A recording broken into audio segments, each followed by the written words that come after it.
Hey guys, Sonic Smash Bros. Here, and this time around I'm going to be talking about the Super Street Fighter V rumor that I mentioned at the end of my last SF-related video. First things first, which 6 characters are being added? First two I want to mention, Necro and Q from Street Fighter 3, Necro from New Generation, and Q from Third Strike. I don't really hear about either of them, to be honest. Necro is more of a mix of Blanca's high stone output and electricity with Dhalsim's long limbs. You can actually see the two of them right next to Guile. Blanca right below him and Dhalsim to the right of him. But outside of Electric Snake, Necro's got nothing really good going for him. And Q I care about even less. Yeah, he's the mysterious character, like who is this guy, why is he here, where did he come from, what does his face even look like? We don't even know his face because it's hiding behind a mask the whole time. But what's the point of adding a new character and giving us no information about them at all? And playstyle-wise, he's literally just a Balrog substitute with a command grab. More defensive, yeah, a lot more defensive in fact, but he's still no Balrog. Just saying. Then there's Oro from Street Fighter 3, New Generation specifically, and I'm okay with him because since Street Fighter 5 takes place right before 3 timeline-wise, it only makes sense for Oro to come back at this point. Although I'm sick of all the Street Fighter 3 characters, but I digress. Then there's Crimson Viper from Street Fighter 4, you can actually see her right below Balrog. I'm both surprised she's coming back, and quite pleased, because it's nice to see her kind of playstyle come back. Flashy mix-ups and high execution requirement for combos. Yeah, remember that from every other Street Fighter game? Because it's not in Street Fighter 5 due to the strictest links being 3 frames. Then the last two, whom I'm certain Capcom will release first if this is true. They're pulling out the big guns now. Yep. After his absence from the game's launch, and throughout Season 2, Sagat will finally be making a return. The most requested character hands down, not just popularity-wise, but for story purposes as well. That scar on his chest was caused by Ryu's Shoryuken. Yeah. For those wondering about the eye patch, that was caused by Dan Hibiki's father. You can see Dan to the right of Akuma. And then, because of that, he murdered his father right in front of him. Yeah, Sagat back then was kind of an asshole. But he was only my second most wanted character. Who's first? Well, I think you already know by now. Yep, Sakura Kasugano herself will finally be making a grand return to Street Fighter V. I still don't get why Cardine, her rival from Alpha 3, got in before Sakura herself, let alone without Sakura at all. That still bugs the ever-living hell out of me, but better late than never, I suppose. But why do they want Sakura above all other characters? Well, for one thing, she's friggin' adorable. I'm not gonna sugarcoat it, she's straight up adorable. For 2, her theme is amazing. Alpha 2 specifically, and especially in Street Fighter 4. Seriously, look it up if you get the chance. And 3rd, her playstyle is an absolute blast in every game she's in. Yeah, I get she's another Shoto, but let me ask y'all something. Can Ryu do combos like this?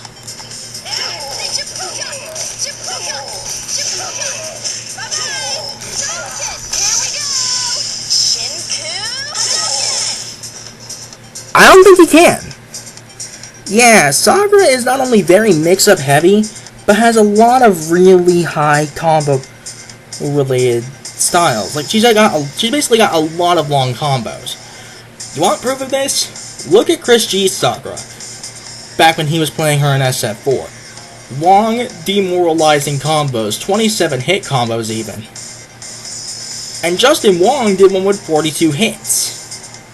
Yeah, she's got some really long combos and really solid mix-ups, really consistent mix-ups even, which make her an absolute blast to play. Sakura was one of my top picks in the Alpha series, and my secondary unless Evil Ryu is involved. Then she's my tertiary, but yeah, Sakura is always a top 3 choice for me, and if I ever play rival schools, definitely my main. But regarding Sagat's playstyle, he's sort of Shoto-esque, high zoning due to having both a high and low Tiger Shot. His knee is essentially a Tantu, but it's also an armor breaker in SF4, and that Tiger Uppercut has some major invincibility on it, which I'm pretty sure they'll get rid of in Street Fighter V because they're removing meterless invincible reversals. I don't get why they did that, but now it's time to talk about the other stuff that's being added to Super Street Fighter V, if it's all true. For one thing, Extra Battle Mode. You may notice you fought characters like Decapre in the story mode for Street Fighter V, but they're not actually playable. this extra battle mode will allow you to fight those characters. That's a pretty neat little addition. Up next, arcade mode.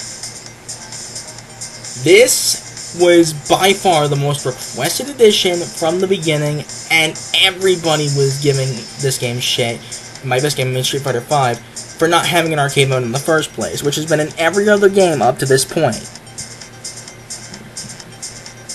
So if what we're hearing is true, arcade mode is finally coming back. Up next, changes to the system mechanics, more specifically, new critical arts, in other words, new supers. I have to wonder what they'll give to other characters. Ryu would probably be Shin Shoryuken, Ken would probably be the Shin Ryuken or something like that. Chun-Li, I'm gonna guess, would be Kokosho or something. Bison, I have absolutely no idea. For Zangief, I'm gonna guess Siberian Blizzard or something. For Guile, I'm gonna guess his Flash Explosion from SF4. And these are all just guesses, by the way. I have absolutely no idea what they're gonna do. But yeah, we're gonna get new super arts, definitely. If this is all true. Yeah, Super Street Fighter V is supposed to be a big overhaul. And hopefully, it improves the game's netcode for online play, because the netcode right now sucks ass, due to the whole one-sided lag issue, which is still very much a thing. And then, I think the biggest thing they need to focus on, balancing the characters right, because in Season 2, like I said beforehand, the balance sucks. And if you recall in Street Fighter 4 Vanilla, it was Sagat, Ryu, and Akuma who were the top three. Sagat and Akuma in particular were the best of the two. Were the best two of the, I believe, was it 25 in console Vanilla? I think it was 25, yeah. But yeah, Sagat and Akuma were the best two with Ryu right behind them. If you recall with Super Street Fighter 4, the balance was near perfect. Some characters were quite underpowered, DJ, Dhalsim, Blanka, like the bottom five in particular, as well as T-Hawk. Like, in my opinion, it was Blanka, Dhalsim, Dan, DJ, Hakan, and T-Hawk who were a little bit underpowered, but really, that was about it. The balance was nearly perfect. No one character felt broken, or even overpowered. And I'm not going to go into Arcade Edition because let's not mention that. Let's just discuss going from one physical release version to another. If they can hold up with that, then the balance for Super Street Fighter V could be really good.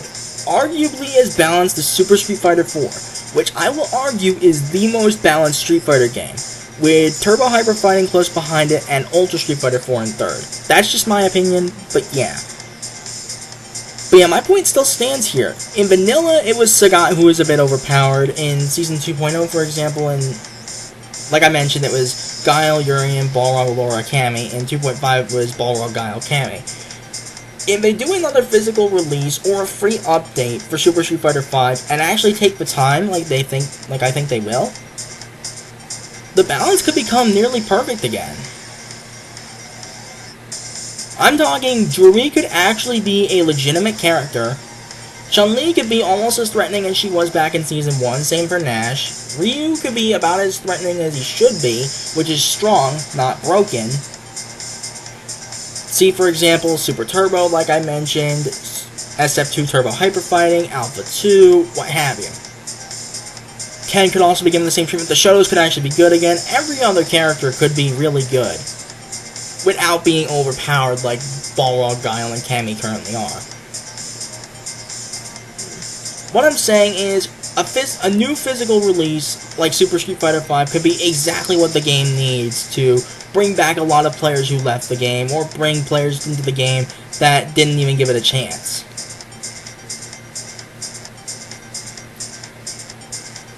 In my honest opinion, this is the kind of thing that needs to happen with this game for it to truly stay alive with the fans. However, I also have my suspicions with this rumor, specifically Necro and Q. I don't get why Capcom would add those two at all. I get why they would add Viper, I get why they would add Oro, I get why they would add Sagat and Sakura especially, but Necro and Q, I really don't get it. Like, what would be the point of adding those two? I'm just saying. Oh, wait a minute. Never mind. There is Effie for Necro. I guess that would probably be the reason for Necro. For Q, I have no idea. For those wondering who Effie is, she's the little girl that's usually right next to Necro and is winning animations in SF3. But I digress. Honestly, if I was gonna switch out any of the characters, it would be Necro and Q for Sean and Fei Long. Or for Dudley. Like two of those three, I'm not certain. But Sean and Fei Long in particular.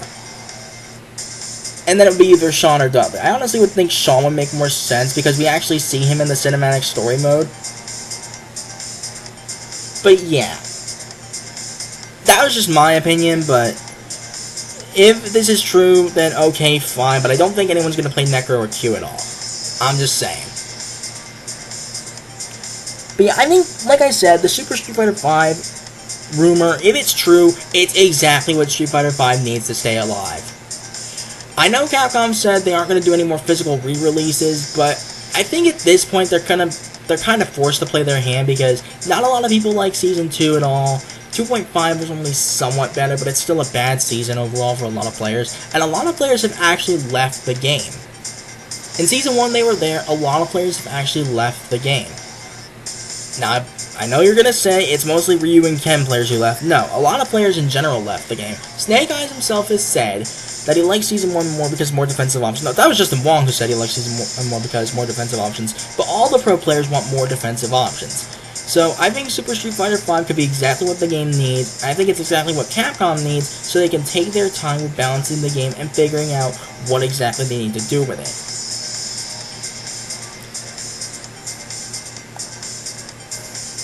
But yeah, that's about all I can say as far as the Super Street Fighter V rumor. Like I said before, I really do hope this is true. I wouldn't be surprised if it's not. I do have a couple of suspicions, mostly with Necro and Q. But if this is true, I think this is exactly what this game needs in order to stay alive, not only in the competitive scene, but among the casuals and among the fans of the series in general. Until next time, I'm Sonic Smash Bro, and you want to know why Sakura doesn't have a meterless invincible reversal? Because her tools are already freaking amazing!